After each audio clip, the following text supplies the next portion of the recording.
touch on a point then that it seems to me that we're looking back now with the benefit of hindsight, and it looks as though Boro were almost inevitable to go down. But was it inevitable that Boro were going to go down this season, Gary? No, I was quite hopeful at the start of the season. I think we all said at the start of the season, when things were going well, there was always a doubt about the size of the squad, the depth of the squad. The side that went out there was a good side. The depth of the squad, and we said that. I'm pretty sure if you go back to the minutes from all these meetings, there was always the doubt that the strength and depth of the squad wouldn't be there because we had cut to the bone, it seemed to me. I think, look, come January, I think there was real worry, wasn't there? You could see that we were a bit short in lots of areas. I think, it's amazing. We could have a conversation here all day about the reasons why, like the goals being the obvious, but there's lots and lots of things. Vic's mentioned a really good point there. What identity do we have as a football side? Because we're not Stoke, and we're not Arsenal, are we? So, we're a bit of this, a bit of that, a bit of this. I don't think you can do that in the Premiership. I think sides come up against Middlesbrough and say, right, we know what we're up against today. But I think sides came up against us and thought, you know what, score first against these, it's game over. And that's it's a terrible thing to say, but I feel that was what we were. I think we were like Fulham before Roy Hodgson took over. Yeah. And Roy Hodgson, I think David Moyes got the manager of the year. It should have been Roy Hodgson for me. I think he's done a fantastic job. But going back to the stuff that we had, I mean, I didn't. At the start of the season, I was hopeful, could see we were playing good football. It was a young, inexperienced squad. So when things are going well, what a lift you get off that. But when things start to dip a little bit, where were the characters in the dressing room to pull it together? Do you think it was inevitable Boro went down, Eric? No, not at all. In fact, we've been quite critical of them. They are a bottom half of the table, or they were a bottom half of the table Premier League side.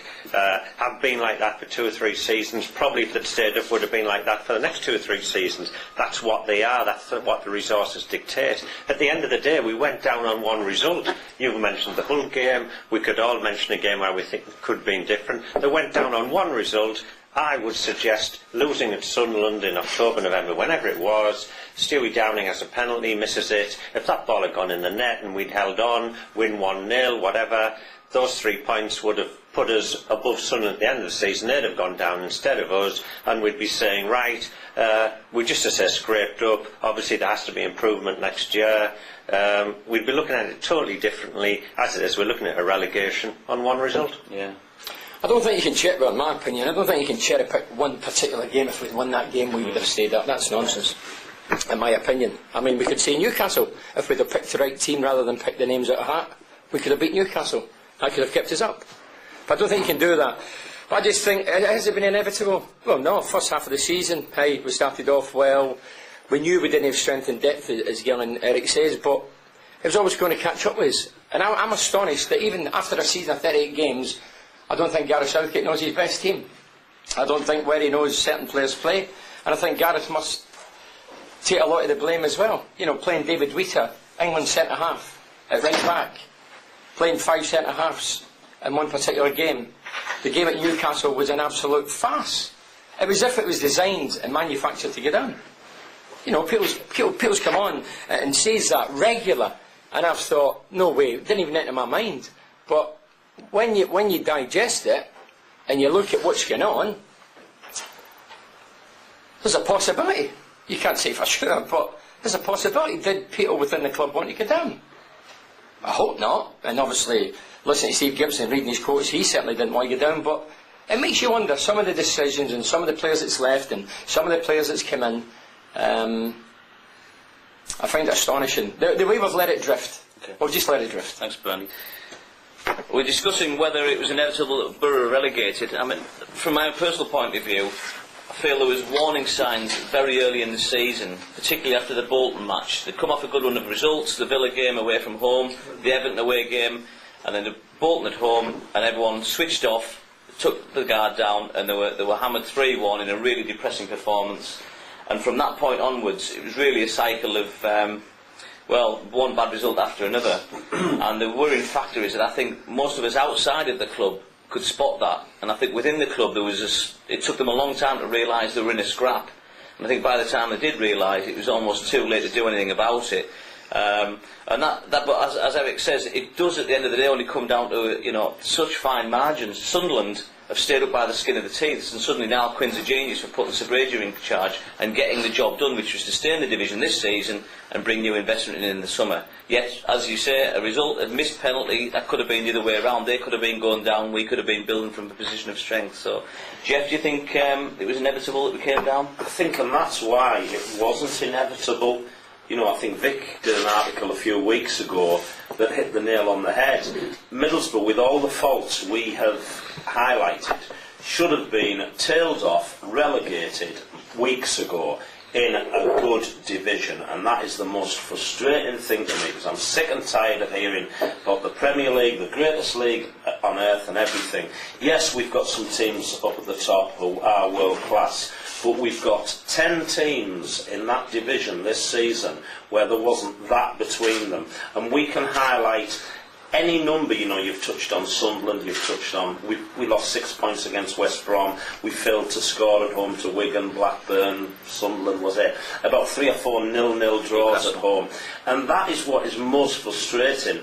We would be sat here now, we would have all the same problems with the lack of goals and everything, we'd still be talking about that, but we've gone down in a poor division, and it's going to be so much more difficult now to come back and not be a yo-yo club, whereas for the last 10 years we've become a regular part of the Premier League, and that's the most frustrating. We've gone down in a poor league where any one of probably 20 games this season, if we'd had what's been missing, would have got sufficient points to keep us there. John, same question. I don't think it was inevitable. I think we had sort of great belief at the beginning of the season. You know, we've got a goal scorer, a proven goal scorer we thought would do the stuff. Unfortunately not. But I think when we go again at looking at our tactics, we've been tactically naive in games, you know, playing sort of England's left winger on the right, full-backs left and right switching. So that then goes back to organisation, team organisation. Do then the players have the respect for the manager to go out there and do the stuff? And I think that has a huge impact on the side. But it's reinforcing again this negativity. We're a small side. Can we compete with these big people? You know, we've got players from Turkey, Brazil, you know, France. We've got world-class players. We should be able to survive. So does on that everybody else in stage. the Premiership, Roger? Yeah, but Everybody else has a lot. at the end of the day, Gary, if you've got that 100% commitment, not standing back and giving them respect, go for them at the end of the day. And we haven't seen that, Gary. We haven't seen that commitment, and it hasn't been reinforced. Yeah. And that's what I think has been the problem. Thanks, John. Vic?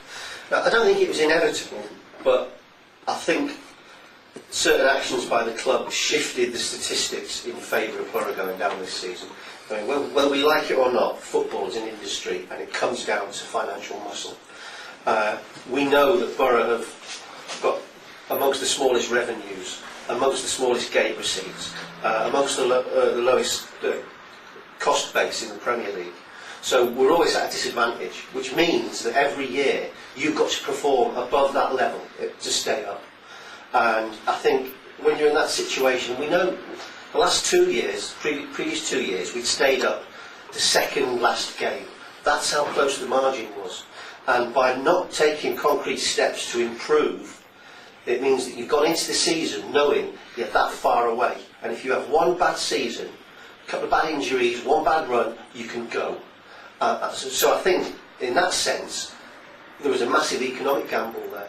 And the club did not take the chance of investing to lift themselves that extra couple of percent that you need to stay in what's a very, very tough division. So I don't think it was inevitable, but I do think that the club did not help themselves in a way that they can control. You can't control what happens on the pitch, but you can control your infrastructure and you can give yourself the best possible chance.